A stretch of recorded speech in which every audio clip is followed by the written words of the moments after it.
Tristan Smyth of Canada, John Smith of England and Simon Lawson of England compete just after sunrise in the T54 marathon at the 2018 Commonwealth Games in Australia on April 15, 2018.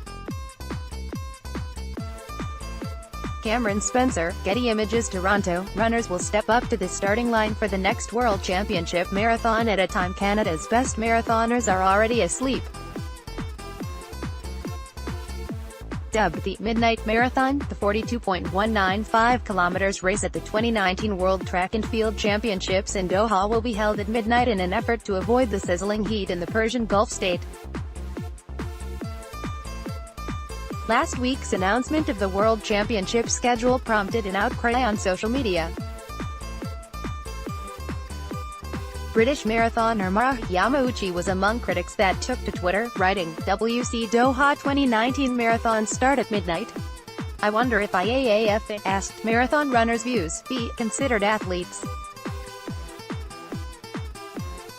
Runners are used to rising before the sun does. I've looked at a lot of the track runners and wondered how I would ever do it running even at 10 o'clock at night," said Canada's Krista Duchesne, bronze medalist in last month's Boston Marathon. "Obviously it would just take time where you'd have to train your body to get used to that. I think it would struggle initially, just because I'm a high-energy person in the morning. I've got no problem waking up at 4:30, but 9 o'clock at night I'm pretty much in my pajamas and the day's done. So that would be a big change." Both Duchesne and Canada's Reid Coulthard, who was 9th at the Boston Marathon, said they likely wouldn't run in Doha. The World Championships are at a peak time for Tokyo 2020 Olympic qualifying, so they'd likely choose a faster fall race such as the Scotiabank Toronto Waterfront Marathon. Still, Coulthard said it would be cool running in the dark in Doha. "I just don't understand why it's not at like 10 p.m. Unless maybe by midnight the roads have actually cooled down. I imagine the sun's so hot there, the heat coming off the roads you'll still feel it hours after the sun goes down," Coulthard said. The World Championships run September 28 to October 6 of 2019, when temperatures typically see nighttime lows of 22 C to daytime highs of 33 C. The IAAF scrapped morning sessions for Doha entirely, with all events scheduled for the evening. The 20 and 50-kilometer race walk events have 11:30 p.m. start times, so will run well into the morning hours.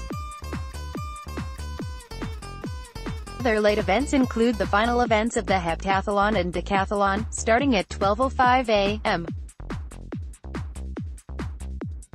for the heptathlon 800 meters, and 12:15 a.m. for the decathlon 1500, but do the late start times pose an obstacle or opportunity?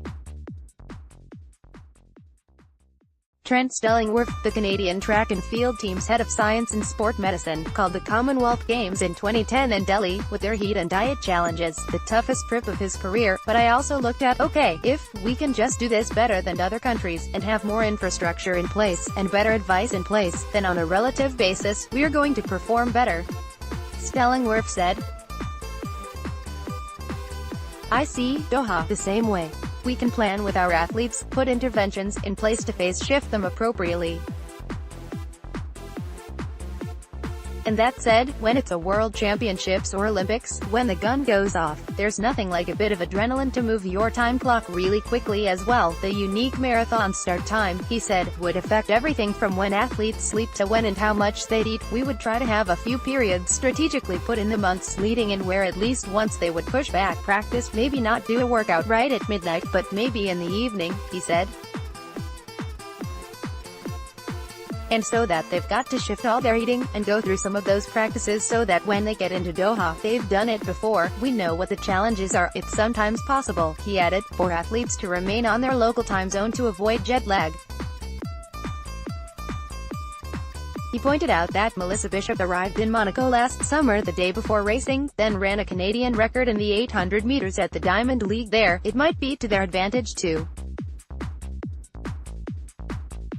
come in very late, and just be there long enough to get their legs under them, stay in the old time zone, do the race, and then deal with jet lag afterwards," Stellingwerff said. He also pointed out that Nike chose a very early morning start time, 5:45 a.m., before the sun rose, for their sub-2-hour marathon attempt last summer. Kenyan Eliud Kipchoge narrowly missed the historic mark, running 2 hours 0 minutes and 25 seconds on the Formula One Monza racetrack in Italy. They were trying to pinpoint the absolutely perfect conditions.